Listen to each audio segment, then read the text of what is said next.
안식년과 희년, 레위기로 우리 같이 기도하기, 안식년과 희년에 대해서 같이 나누겠습니다. 우리가 무언가 소중한 것을 잃어버렸다가 다시 되찾으면 크게 기쁩니다. 누가복음 15장에 보면 하나님이 잃어버린 소중한 것을 다시 찾을 때에, 하나님이 소중하게 여기시는 것을 다시 찾을 때에 하나님의 기쁨을 세 가지 비유로 말씀하고 있죠.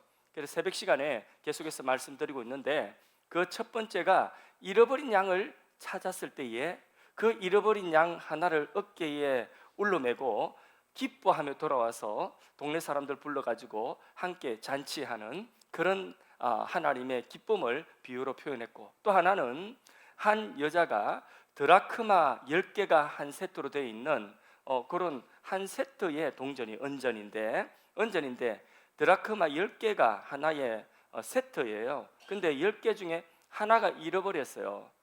그래서 굉장히 마음이 아쉬웠는데 그것을 찾았어요. 그 하나를 찾았을 때에 기쁨이 또 충만하여서 또 동무들을 불러서 잔치합니다. 그 절정은 세 번째 비유죠. 아들이 집 나가가지고 쫄딱 망해가지고 이 아들, 죽은 아들과 같은 아들이 다시 돌아오는 탕자의 비유죠. 그 아들이 돌아올 때에 아버지가 기뻐서 가락지 끼우고 그리고 새 옷 입히고 동네 사람들 불러서 살찐 송아지 잡고 잔치하고 있지 않습니까? 이게 잃어버렸던 것을 다시 되찾을 때에 그 하나님의 기쁨인 것입니다. 하나님께서는 이스라엘 민족을 사랑하셔서 약 3,500여 년 전에 이스라엘 민족이 이집트에 노예 생활을 하고 있었습니다. 이집트에 노예 생활하면서 이스라엘 민족이 430년 동안에 이집트에 살고 있는데 스스로의 힘으로서는 절대로 그 노예 생활에서 벗어날 수가 없습니다. 그런데 하나님이 개입하셔서 그 이스라엘 민족을 택하시고 이스라엘 민족을 애굽에서 건져내시는데 그냥 안 놔주죠, 그죠?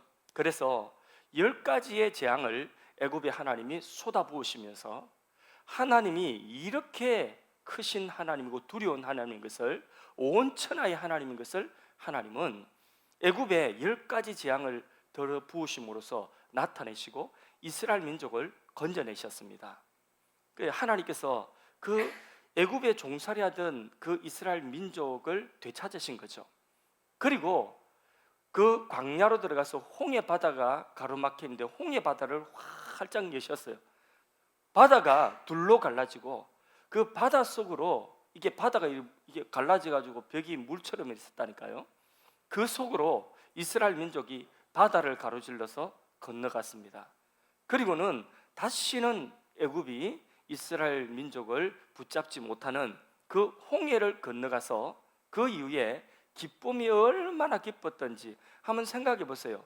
이런 일이 없어요. 바다가 이렇게 갈라져서 바닷물이 벽처럼 되어지고 바다 속으로 한 사람도 다침이 없이, 해가됨이 없이 그 홍해를 다 건너고 바닷물이 다시 하나로 합쳐졌을 때에 그때의 그 감격과 기쁨이라고 하는 것은 말로 표현할 수 없는 거죠. 그래서 홍해 건넌 후에 소고를 치고 온 이스라엘 백성들이 그 감사와 감격으로 하나님을 찬양을 했습니다. 큰 잔치를 한 거죠. 그렇게 이제 이스라엘 민족이 시내산 밑에 왔습니다. 시내산 밑에 와가지고 거기에 진을 치고 하나님이 이스라엘 백성들에게 가나안에 들어가기 전에 가나안에 들어가서 하나님의 백성으로 살아야 되는 법칙을 주셨어요. 그리고 하나님이 그들에게 함께 하시는 성막과 제사의 제도를 가르쳐 주시는데 1년 동안 하나님께서 말씀을 주시고 성경 공부하고 그 성경 공부한 대로 하나님 말씀 받은 대로 성막도 만들고 그 안에 제사도 드리고 이렇게 하나님께서 1년 동안 특별히 제자 훈련을 하신 것입니다. 그렇게 그 과정 중에 기록되어진 성경이 하나님이 주신 그때의 그 말씀이 뭐냐? 레위기의 말씀이죠. 그래서 레위기 오늘 우리가 25장까지 왔습니다. 자, 이제 이 25장의 본문의 말씀은 레위기의 이제 거의 끝부분인데 안식년과 희년 다 들어봤을 것입니다. 이 안식년과 희년에 관한 명령인 것이거든요. 그 안식년을 먼저 우리가 보는데 또 희년을 볼 건데 이 안식년과 희년을 제대로 이해하려고 하면 가장 기본이 되어지는 안식일의 정신부터 우리가 바로 알아야 됩니다. 그래서 오늘 첫 번째 안식일의 정신을 잠깐 먼저 말씀을 드리겠습니다. 하나님께서 일주일 7일 가운데서 하루를 안식일로 특별히 날을 정해서 거룩하게 지키라고 하셨습니다. 그 하루는 일하면 돼요, 안 돼요? 일하면 안 됩니다. 예, 그날은 쉬는 날이에요. 그런데 한번 생각해 보세요. 효율적으로 생각하면 경제적입니까? 비경제적입니까? 경제적이지 않습니다. 경쟁 사회에서 하루를 그냥 똑 떼놓고, 그것도 한 달에 한 번도 아니고 매주마다 하루에 한 번을 쉰다. 경쟁에 뒤처지는 거죠. 경쟁에 뒤처질 뿐만 아니라 이거는 굉장히 불안한 일이에요. 이게 그 하루 동안에 무슨 일이 일어날지, 뭐 다 날아가 버릴지. 그러니까 이거는 어째 보면 너무 비효율적이고 시간 낭비입니다. 인간의 탐욕은 계속해서 끊임없이 경쟁해야 되고, 경쟁해서 이겨야 되고, 그래서 남들보다 남이 가지고 있는 것 더 차지해야 되고, 그러기 위해서 쉬지 않고 계속해서 일을 하다가 결국은 죽습니다. 그게 인생이에요. 그러나 하나님은 사람을 일하는 기계로 만들지 않았습니다. 하나님과 교제하는 존재로 하나님은 만들었습니다. 경쟁 사이에서 일주일 그렇게 하루 떼가지고 하나님과 교제하는 특별한 시간을 하나님은 안식일로 그렇게 지키게 하셨습니다. 그러면서 하나님 말씀하시기를 사람이 떡으로만 사는 것이 아니라 하나님의 입에서 나오는 모든 말씀으로 살 것이라. 그날에는 일을 멈추고 하나님의 말씀을 듣는 시간입니다. 그게 안식일인 거죠. 그러면 망할까요? 결코 망하지 않는다고 말씀합니다. 하나님의 백성은 그 복이 어디서 오느냐? 죽으라고 일해서 내가 노력해가지고 내가 복 받는 것이 아닙니다. 오히려 하던 일을 멈추고 하나님의 명령대로 안식하는 그 안식에 순종할 때에 하나님의 복이 오는 것입니다. 자기 가치가 존귀해지고, 그리고 자기가 얻지 못하였던, 자기가 이루지 못하였던 것들을 하나님께서 그것들을 보충하시고 이루게 하시는 그 일을 하는 날이 안식일인 줄로 믿습니다. 그게 이제 당장 눈에 그날 표시가 안 나니까 그날 안식일 지킬 때마다 불안한 거예요. 그래서 하나님은 이스라엘 백성들의 이 불안함이 사라지고 안식일을 지킬 수 있도록 무려 40년을 광야에서 훈련해야 됐어요. 무려 40년을 광야에서 안식일 지키는 훈련해야 됐어요. 무엇으로요? 광야에는 농사 짓지 않죠. 하늘에서 아침마다 뭐 내립니까?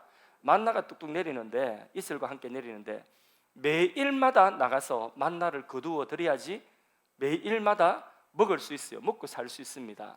그런데 아침에 나가지 않으면 거둘 수가 없어요. 아침 일찍 그게 내리니까. 그러니까 아침 일찍 일어나서 집안에 누군가는 나가서 일을 해야 되는 거예요.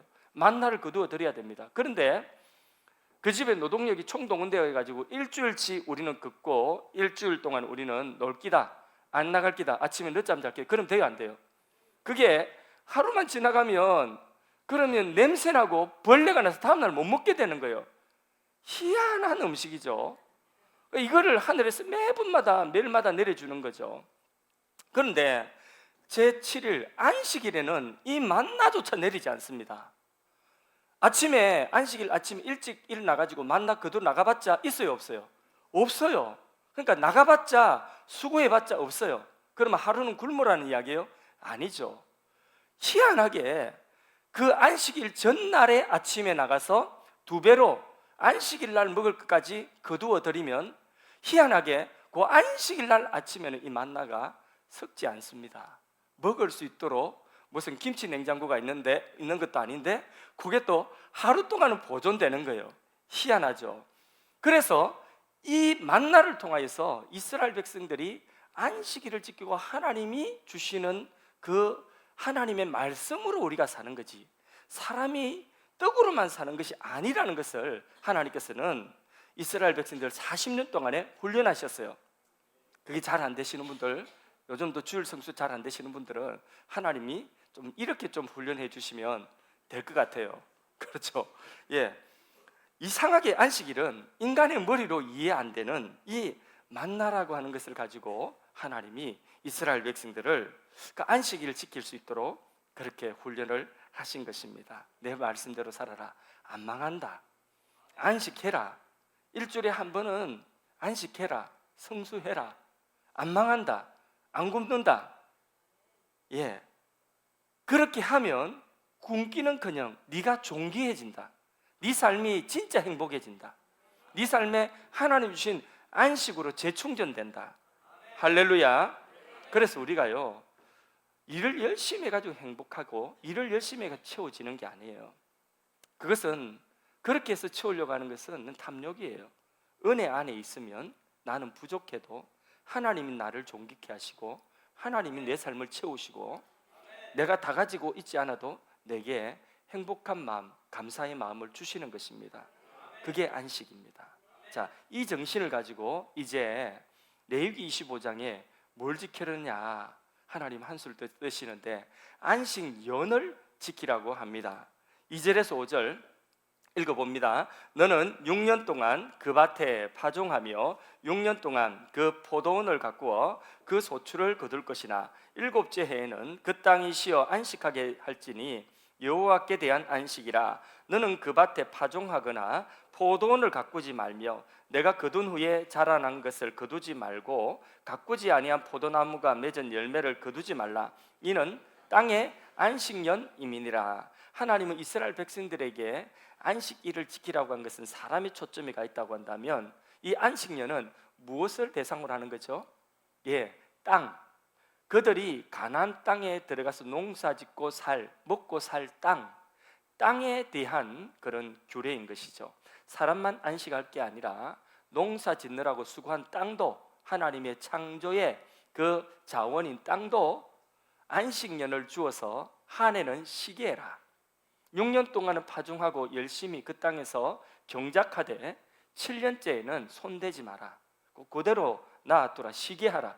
땅도 쉬게 하라. 이게 안식년입니다. 그러면 생각해 보세요. 6년 동안 일하고 7년째는 그러면 그 땅을 놀리면 그 땅에 나오는 소산을 내가 먹지 말라고 하면 그럼 나는 뭘 먹고 삽니까? 그 땅에서 틀림없이 땅에 소출이 나와요. 농사를 안 지어도 나무면 나무 뭐 심어 놓은 게 있으니까 그 땅에 내가 농사 안 짓고 손 떼고 있어도 땅에서 나오긴 나와요. 근데 그 해에 나오는 땅에서 나오는 것은 자기가 가지는 것이 아니라 그것은 누가 가지도록 했느냐? 그것은 나그네와 가난한 사람들, 가부들, 이런 사람들, 심지어는 덜짐승들이 와서 먹도록 하라 이랬어요.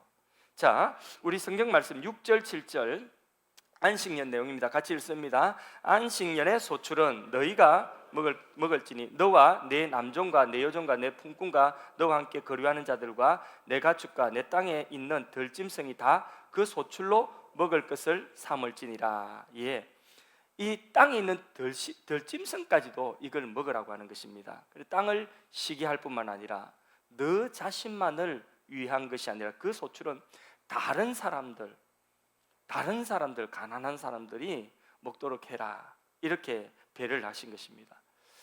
얼마나 아름다운 이야기입니까? 그죠? 예. 그렇게 만일에 땅을 놀리고 7년째 내가 그 땅에 있는 거 나는 그걸 먹는 걸 자제하고 다른 사람 먹도록 내 것이다 이렇게 주장하지 않고 누구든지 먹을 수 있도록 이렇게 한다고 한다면 나는 그러면 7년째에 아무것도 안 나오니까 그러니까 내가 거기 있는 거 조금 먹는다 해도 나 가난하게 되는 거고 안 먹으면 나는 굶는 거고 1년을 굶으면 나는 어떻게 되겠습니까? 그런데 가만히 생각해 보면 그 해만 굶는 게 아니에요. 자, 안식년을 땅을 내가 농사를 짓지 않으면 그 다음 해에는 어떻게 되지? 8년째는 그냥 심는다고 바로 먹을 게 나와요? 1년을 또 기다려야 되잖아요. 추수할 때까지. 그러니까 8년째까지 내가 쫄쫄 굶게 될 판이에요. 이 안식년을 땅을 쉬게 하며. 그러면 이게 그냥 되겠습니까? 보통 강심장이 아니라 우리는 뭐가 있어야 되죠? 뭐가 있어야 되죠? 안식년 지키려면 믿음이 있어야 되는 거예요. 하나님 신뢰하는 믿음이 있어야지 이 안식년을 지킬 수가 있는 것입니다. 믿음으로 안식년을 지켜도 망하지 않습니다. 하나님이 지키라고 하면 지키면 그게 복이 되지 절대로 망하지 않습니다. 뭐라고 하셨느냐 하나님께서 그 뒤에 보면 6년째의 소출, 7년째의 땅을 놀려도 6년째의 소출을 세 값을 주겠다. 그러니까 7년 먹고 8년째 추수할 때까지 먹을 거 다 주겠다는 거죠. 6년째 소출로 그렇게 하시겠다고 하셨어요. 한번 읽어볼까요? 20절 21절 읽습니다. 내가 명령하여 6째 해에 내 복을 너희에게 주어 그 소출이 3년 동안 서기에 족하게 하리라. 제 성경하고 여러분 가진 성경하고 성경이 다른가 봐요. 예? 하고 있어요. 예, 그러면 좀 크게 해주세요. 22절 너희가 8째 해에는 파종하려니와 묵은 소출을 먹을 것이며 9째 해에 그 땅에 소출이 들어오기까지 너희는 묵은 것을 먹으리라. 예. 그러면 굶어 죽어요, 안 죽어요? 굶어 죽는 게 아니라는 거죠. 하나님께서 명령하시면 명령대로 하면 됩니다. 얼마나 이게 하나님의 명령 속에 답이 있고 행복이 있고 축복이 그 속에 있습니다. 이렇게 주신 재물은요 근심이 없어요. 근데 내가 욕심부려서 얻은 재물은 근심이 반드시 생깁니다.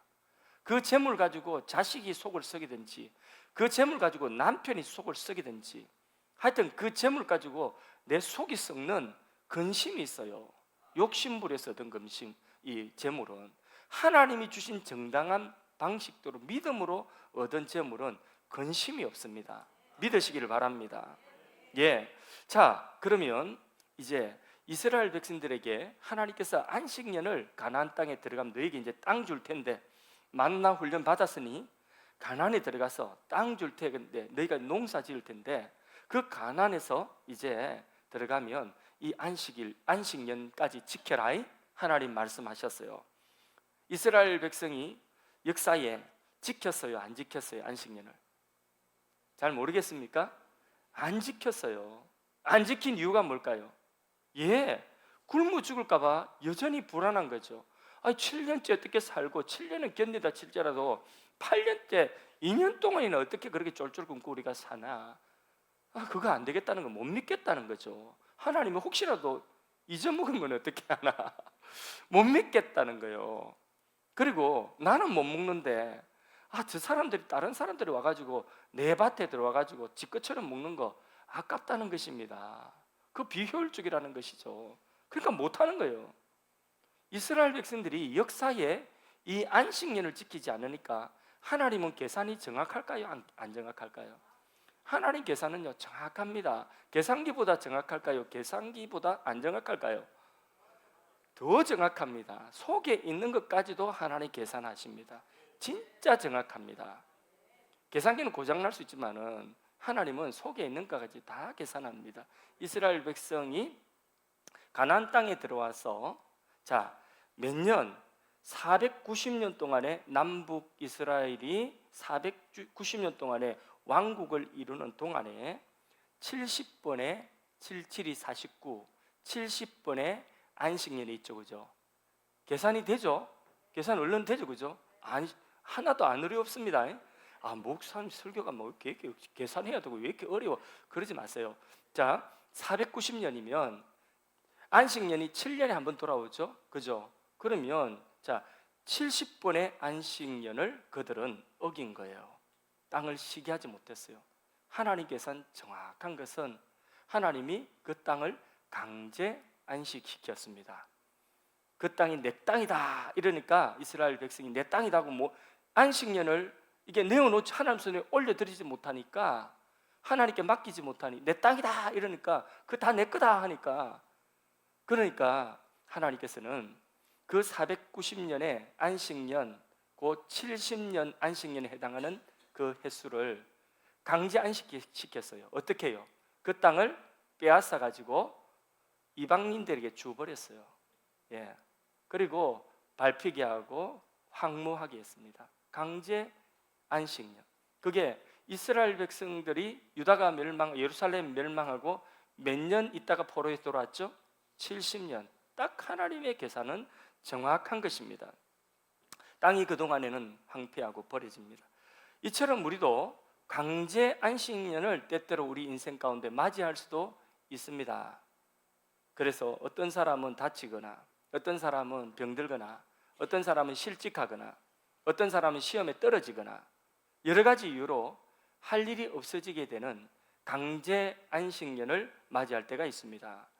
그럴 때에 세상의 경쟁에서 뒤처졌다고 생각하면, 나 다 망했다 생각하면, 그러면 정신적으로도 육체적으로도 피폐해집니다. 그 시간은 우리가 진짜 하나님만 바라보고 안식하면 됩니다. 어쨌든 강제적으로 했던, 우리가 자발적으로 믿음으로 했던 안식을 하나님 하게 하실 때는 그냥 하나님만 바라보는 거예요. 믿습니까? 하나님만 바라보고 의지하고 자신의 삶을 돌아보고 객관적으로 자신의 삶을 돌아보고 하나님 더욱 의지하면 하나님께서는 그 안식의 때에 다시 충전시켜 주시고 하나님으로 채워지면 그 지혜와 능력으로 얼마든지 회복하게 하시는 것입니다. 거기에 하나님의 말씀을 따라가는 데에 우리의 삶에 행복이 있고 우리의 존귀함이 있다는 걸 꼭 믿으시기를 바랍니다. 그 다음에 하나가 뭐냐, 이제 안식년과 관련해서 또 희년이라고 하는 것을 하나님 두셨어요. 이 희년은 다음 주까지 또 우리가 할 텐데, 이 희년은 8절 이하의 쭉 희년 내용이에요. 자, 오늘은 8절에서 10절까지 같이 읽어보겠습니다. 희년입니다. 읽습니다.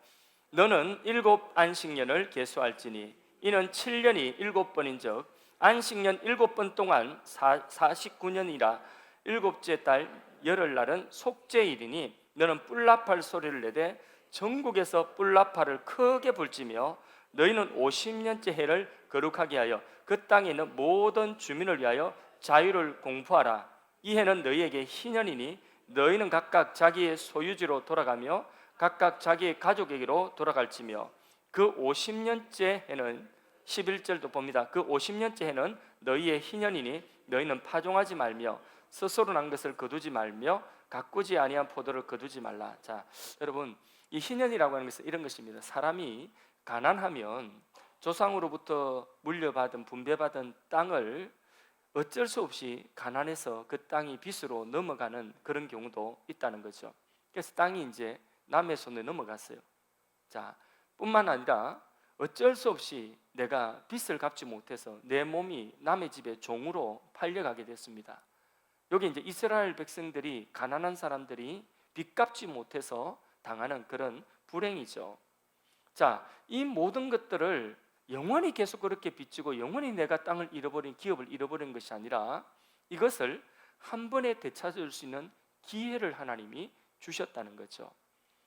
안식년 7번이 가면 47, 49, 49년 그 해에 그 뿔나팔을 불면 그 다음에 50년째 되는 해는 뭐가 되느냐? 희년이에요. 희년. 희년에 나팔이 불면 모든 것을 다시 원상 회복시켜 주도록 하는, 이게 바로 뭐냐면 희년 제도입니다. 그래서 이 희년을 히브리어로 요벨이라고 하는 단어인데, 요거는 영어로 주빌리라고 들어보셨죠? 그 기독교 용품점에 가면 주빌리 이런 거 있어요. 뭐 주빌리 찬양 뭐 이런 거 있습니다. 그게 뭐냐면 바로 희년이에요. 희년, 조벨, 주빌리. 이게 희년인데 이렇게 원래의 단어의 뜻은 양의 뿔이 양의 뿔, 양각 나팔이에요. 이 양각 나팔을 희년에 붕 하고 이렇게 양각 나팔을 불면, 어떤 목사님이 이스라엘 가가지고 성지순례 가가지고 안 그래도 난 성지순례 못 가가지고 참 아쉬움 많은데, 그 가가지고 이 양각 나팔이 붕 하는 거 근사한 거 사가지고 이 가죽 가방에 담아가지고 와가지고 목사님들 모이는데 또 꺼내가 자랑하더라고. 자랑하면 또 붕 불면서 자랑하는데 부러워가지고 내가 저걸 내가 나도 하나 사야 되는데 이런 생각하고 있는데, 근데 막 자랑하는데 와, 이거 되게 부럽더라고. 붕 이렇게 부는데 진짜 그 양뿔로 소리가 훨씬 더 넓은 공간인데 이게 막 확 울려 퍼지는데 아주 소리가 되게 좋더라고요. 그 뿔이 뭐냐면 그게 주빌리요, 조벨이요.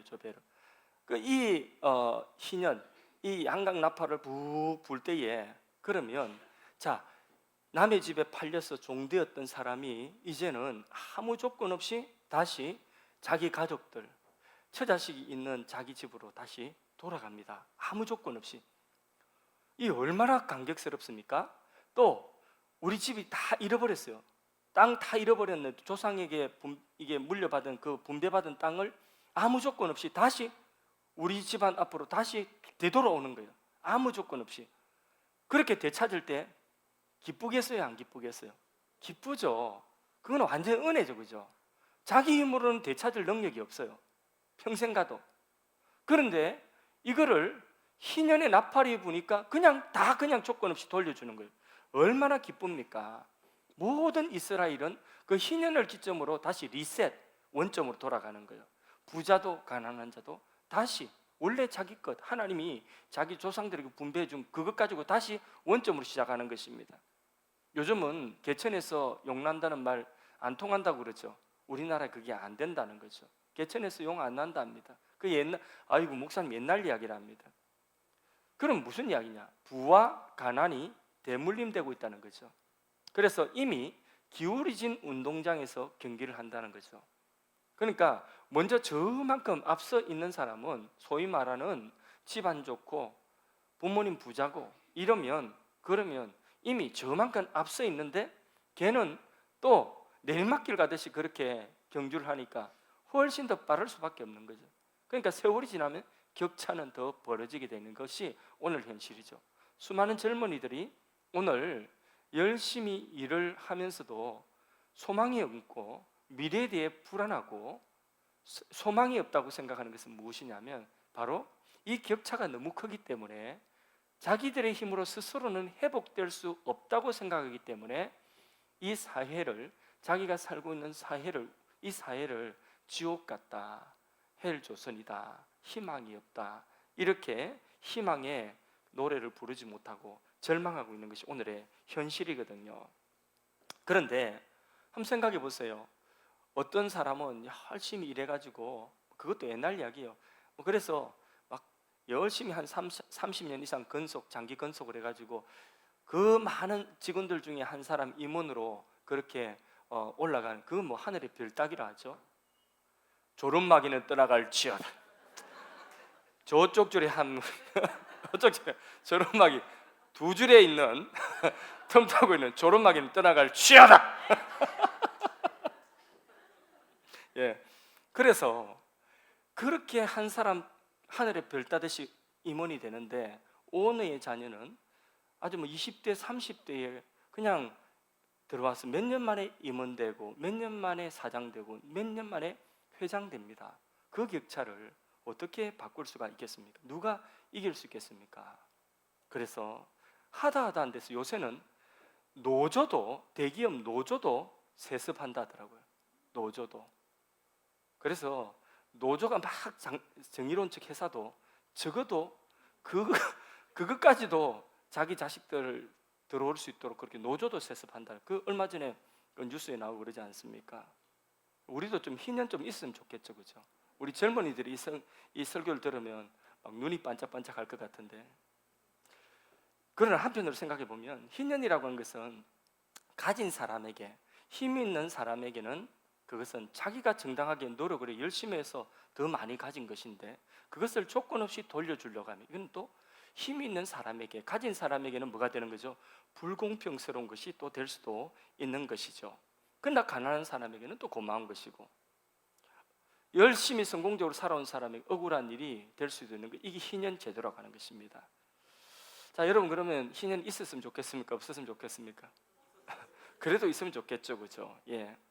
하나님은 희년을 맞이할 때마다 옛날에 가진 사람이라고 한다면 더 많이 가지고 남의 땅을 가지고 이스라엘 자기 동족을 종으로 삼아서 부리고 있는 이런 사람이라 할지라도 희년을 주신 목적은 뭐냐면, 그 가진 사람이라 할지라도 처음에 아무것도 없을 때에 광야에서 이제 하나님의 은혜로 극적으로 요단을 건너서 가나안 땅을 분배받았을 때에, 그 가나안 땅의 땅을 받았을 때에 처음 그 감격이 있겠죠, 그죠? 그 감사와 감격. 이제 광야를 벗어났다, 이제 애굽에서 벗어났다, 하나님이 이제 우리에게 기업을 주셨다 하고, 기업 분배받은 그 처음 하나님이 받아 주셨던 그 땅을 가지고, 거기 아무것도 지금 나지 않아도 그것만 가지고도 감사하고 감격하며, 너희는 이제 이 땅에서 바알을 섬길 거냐, 이 땅에 아세라와 바알과 우상을 섬길 것이냐, 너희에게 이 땅을 주신 여호와를 섬길 것이냐, 너희는 선택하라 할 때에 우리와 자손은 여호와를 선택하겠나이다 하고 하나님만 선택하겠다고 감격하여 고백하고 선포했던 그 감격과 그 감사를 다시 회복하라는 거예요. 언제마다, 7년마다 내게 있는 것 이제는 너무 많아가지고 종으로 부리면서 땅 넓어서 하나님이 없다, 쓸데없는 생각하고 살지 말고, 교만하면서 살지 말고 겸손하게 처음 그 간격으로 똑같이 그 간격으로 다시 살아라. 그러면 하나님 또 은혜 주시겠다는 것입니다. 그게 희년이라고요. 얼마나 고마운 제도입니까? 얼마나 은혜입니까? 그죠? 그래서 그 희년에 땅에 있는 그 다 돌려주고, 그리고 하나님께서 그 이웃들이, 가난했던 이웃들이 다시 자기의 것을 다시 되찾을 때에 그 감사하고 기뻐하는 간격을 자신의 기쁨으로, 하나님의 기쁨을 자신의 기쁨으로 여길 때에, 그때에 이스라엘 민족이 사실 땅에 있지만 천국이 되는 거예요. 하나님은 그런 하나님의 나라를 계획하시고 이 안식년 제도, 이 희년 제도를 하나님이 주셨다는 것입니다. 희년의 나팔 붕 불 때에 사람들이 짐 챙겨서 가족으로 돌아가고 처자식에게 돌아갈 때, 그때의 기쁨이 충만하고, 그리고 땅을 다시 되찾을 때에, 그때에 다시 이제 우리가 새 출발할 수 있다. 내 자식이 이제는 내가 당했던 이 실패를 경험하지 않고 내 자식이 똑같은 출발선에서 이제 내 자식이 소망 가지고 일을 할 수 있다. 이게 얼마나 감사한 일입니까? 그렇죠? 예, 여러분, 이런 희년의 감격이 우리 민족에게 있었어요. 언제 있었어요? 8.15 해방, 8.15 해방, 그죠? 우리나라 힘으로는 절대로 해방될 수 있는 힘이 우리 민족에게는 없었어요. 그렇죠? 우리 민족에게 없었는데 히로시마, 나가사키 원자폭탄 하나씩 뚝뚝 떨어지니까 일본 왕이 곧바로 한국 선언했죠. 한복 선언하고 곧바로 8월 15일 우리 민족은 광복을 맞이했습니다. 해방되었죠? 해방되었네. 우리 민족은 희년을 경험한 민족이에요. 그때에 처음 며칠 동안은 이게 긴가민가, 이게 뭐 아직까지 분별을 못 해가지고 꿈인가 생신가, 근데 이게 진짜라는 게 현실되고 나니까 골목골목마다 이제는 막 다 태극기 들고 나가지고 대한민국 만세 만세 그렇게 불렀지 않습니까? 이게 희년의 기쁨이요, 간격인 것입니다. 그 간격을 우리가 잊어먹지 않기 위해서 매년 8.15, 8월 15일 되면 뭐합니까? 강복절을 또 기념하지 않습니까? 그날에 그냥 놀지 말고 우리 민족에게 하나님이 은총으로 주신 그 날을, 이거는 뭐 우리 민족이 독립투사가 잘했다가 아니라 하나님이 우리 민족에 주신 은총이다. 그 날이 있었기 때문에 오늘의 부흥이 있었고 오늘의 경제에 우리가 여유로움이 있는 것입니다. 할렐루야. 예. 그리고 80년대 여러분 생각납니까? 1980년대 은혜인지 모르겠지만은 KBS 여의도 광장 앞에서 전쟁 이후에 흩어졌던 이산가족, 누가 이 사람을 모르시나요? 예전에 그 막 피켓 들고 막 이렇게 나와가지고 사진 찍고 카메라 비추고, 그때에 진짜 30년 만에 그 전쟁통에 잃어버렸던 가족을 다시 만나가 그 KBS 카메라 비춰주니까 그 이동근 아나운서가 뭐 하여튼 이 아나운서가 막 그 방송하고 이러면 막 끌어안고 눈물 흘리고, 그 잃어버렸던 가족 아닙니까?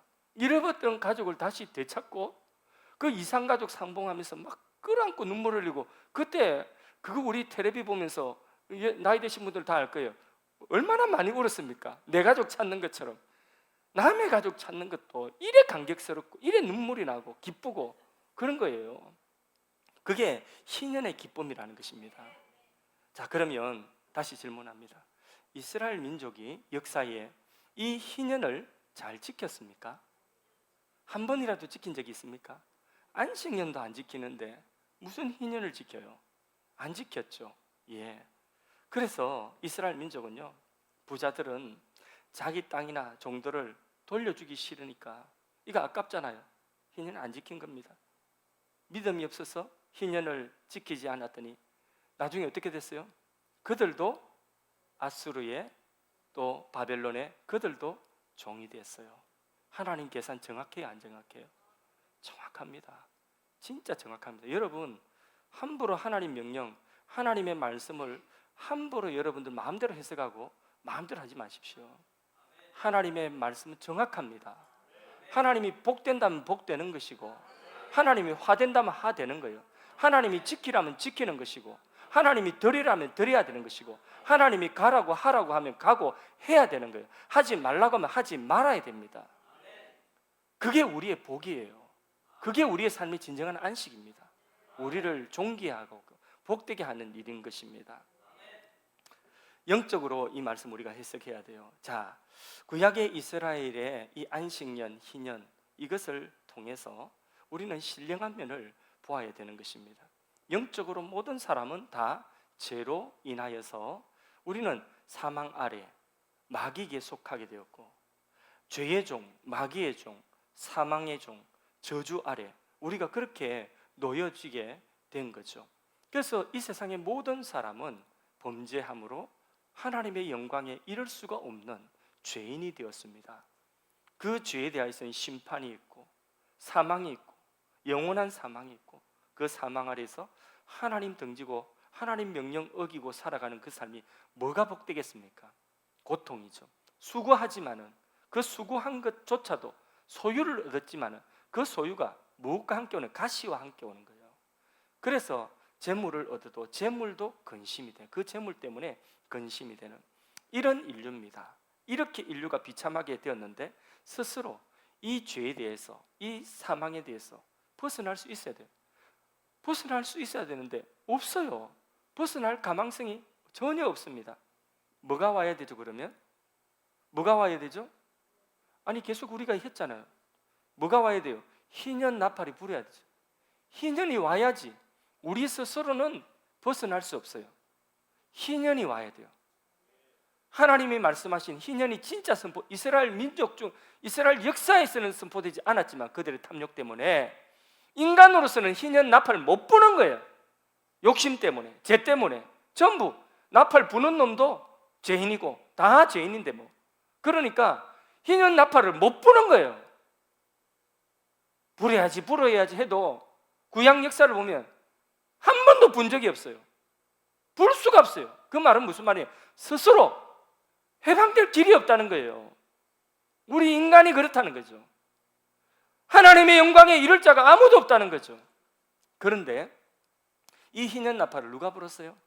그렇죠. 하나님이 하나님의 독생자를 보내셔서, 다시 말해서 성자 하나님께서 하나님이 직접 사람 되어 오셔서 희년의 나팔을 부신 것입니다. 할렐루야. 그래서요 9절 본문 말씀에 희년 나팔을 언제 부는가, 그걸 우리가 잘 봐야 돼요. 희년 나팔을 9절에 보면 언제 불죠? 9절 같이 한번 읽어봅시다. 시작. 일곱째 달 열흘날은 속죄일이니 너는 뿔나팔 소리를 내되 전국에 뿔나팔을 크게 불지며 7월 10일은 무슨 날이죠? 대속죄일. 대속죄일은 누구 이야기하는 거예요? 예수님 이야기하는, 예수님 이야기. 예수님이 대속죄 제물로 그 십자가에서 영원한 희생을 드릴 그 날을 미리 보여주는 것이 대속죄일이에요. 그러니까 희년과 대속죄일이 붙어 있죠. 예, 대속죄일이 있고 희년 나팔 부는 것입니다. 그래서 예수님께서 대속죄일에 이 규례를 완성하시기 위해서 이 땅에 사람 몸을 입고 오셔서 예수님이 십자가에 죽으시고 이 대속죄의 제사를 다 이루셨어요. 할렐루야. 그래서 우리의 죄값을, 빚을 다 갚았어요. 우리의 죄의 그 모든 빚을 다 청산하셨습니다. 무엇으로? 자신의 생명으로, 예수님의 핏값으로 속죄의 모든 대가를 다 지불하신 줄로 믿습니다. 예. 그리고 이제 그 예수님께서 부활하심으로 예수님께서 승리하셔서 무슨 나팔을 부느냐? 희년의 나팔. 자, 다 이루었다. 이제 누구든지 목마른 자 내게로 오라. 수고하고 무거운 짐진 자 다 내게로 오라. 내가 너희를 쉬게 하리라. 진정한 안식을 주리라. 희년의 나팔, 조베르. 주빌리의 나팔이 크게 불게 될 거죠.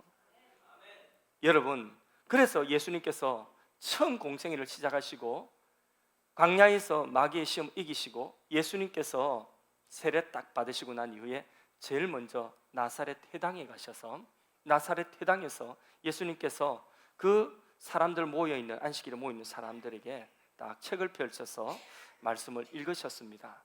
자, 우리 여기에 갈릴리 나사렛 회당에 오셔서 예수님께서 하신 말씀이 무슨 말씀인가? 누가복음 4장 18절 19절 말씀을 같이 나사렛 회당에서 예수님께서 공생의 첫 시작에 선포하신 말씀입니다. 같이 읽어봅니다. 시작. 주의 성령이 내게 임하셨으니 이는 가난한 자에게 복음을 전하게 하시려고 내게 기름을 부으시고 나를 보내사 포로된 자에게 자유를 눈먼 자에게 다시 보게 함을 전파하며 눌린 자를 자유롭게 하고 주의 은혜의 해를 전파하게 하려 하심이라 하였더라. 주의 은혜의 해, 이게 뭐죠? 희년이죠. 희년을 전파하게 하려 하셨다 말씀하셨는데 주의 성령이 내게 임하셨다. 예수님께서 요단강에서 세례요한에게 세례 받으실 때에 성령이 비둘기처럼 임하시고 지금 이곳에 가신 거예요. 그리고 이 말씀 읽으신 거예요.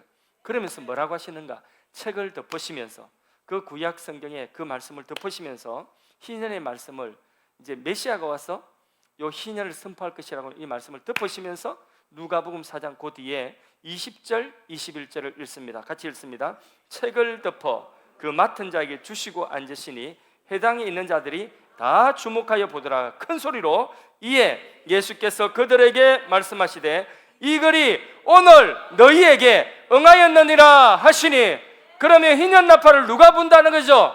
예수님이 오셔서 희년 나팔이 크게 울려 퍼지고 있다는 것입니다. 여러분, 예수님은 희년의 나팔을 부셨습니다.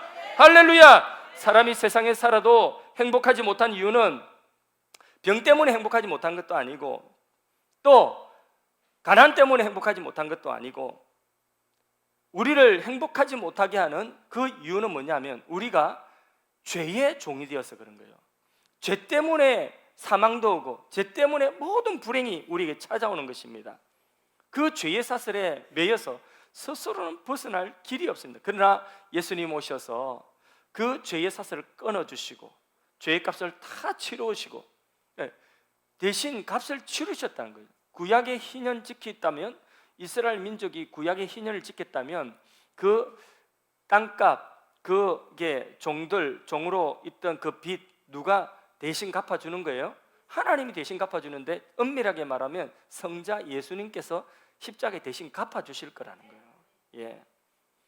인류 최고의 희년은 예수님이 오셔서 바로 우리의 죄의 사슬을 끊으시고 하나님 앞에 나가서 하나님의 축복을 우리가 받도록 하신 그 십자가의 그 제사고, 그리고 부활로 승리하신 그 부활의 승리인 줄로 믿습니다.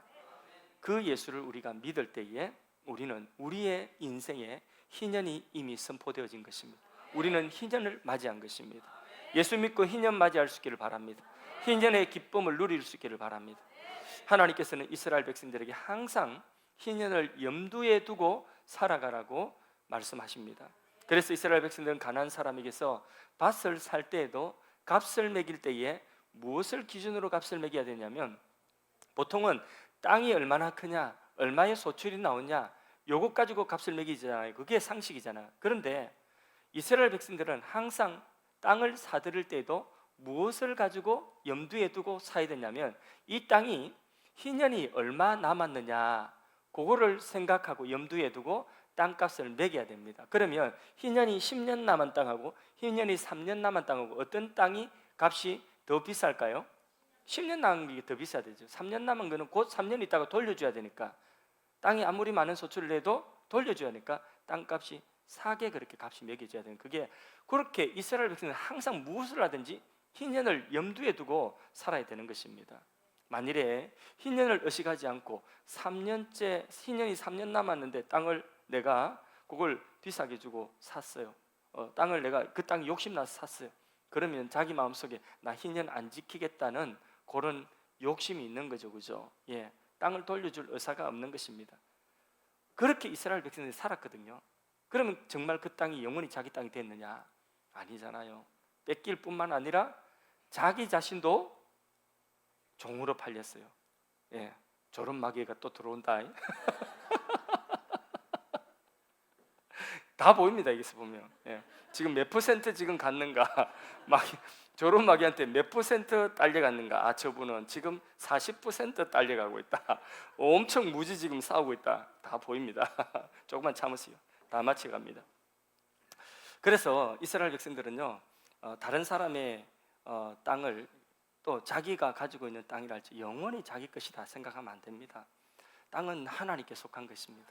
우리는 청지기 잠시 이 땅에 나그네입니다. 나그네. 23절을 우리 마지막으로 읽어보겠습니다. 23절 읽습니다. 시작. 토지를 영구히 팔지 말 것은 토지는 다 내 것임이라. 너희는 거류민이요 동거하는 자로서 나와 함께 있느니라. 아멘. 우리가 이 세상에 사는 것은 이 세상을 영원히 내 것으로 차지하기 위해서 이 세상 사는 것이 아닙니다. 예, 세상은 우리의 무대예요. 무대. 하나님께서 그 무대에서 우리로 하여금 아름다운 연주, 하나님을 높이고 찬양하는 우리 인생의 아름다운 연주를 하거나 아니면 우리 인생의 하나님의 그 계획대로 우리가 하나님의 그 계획을 바로 알아서 그 계획대로 아름다운 연기를 하든지 그걸 남기고 우리는 하나님께 다시 돌아가야 되는 것입니다.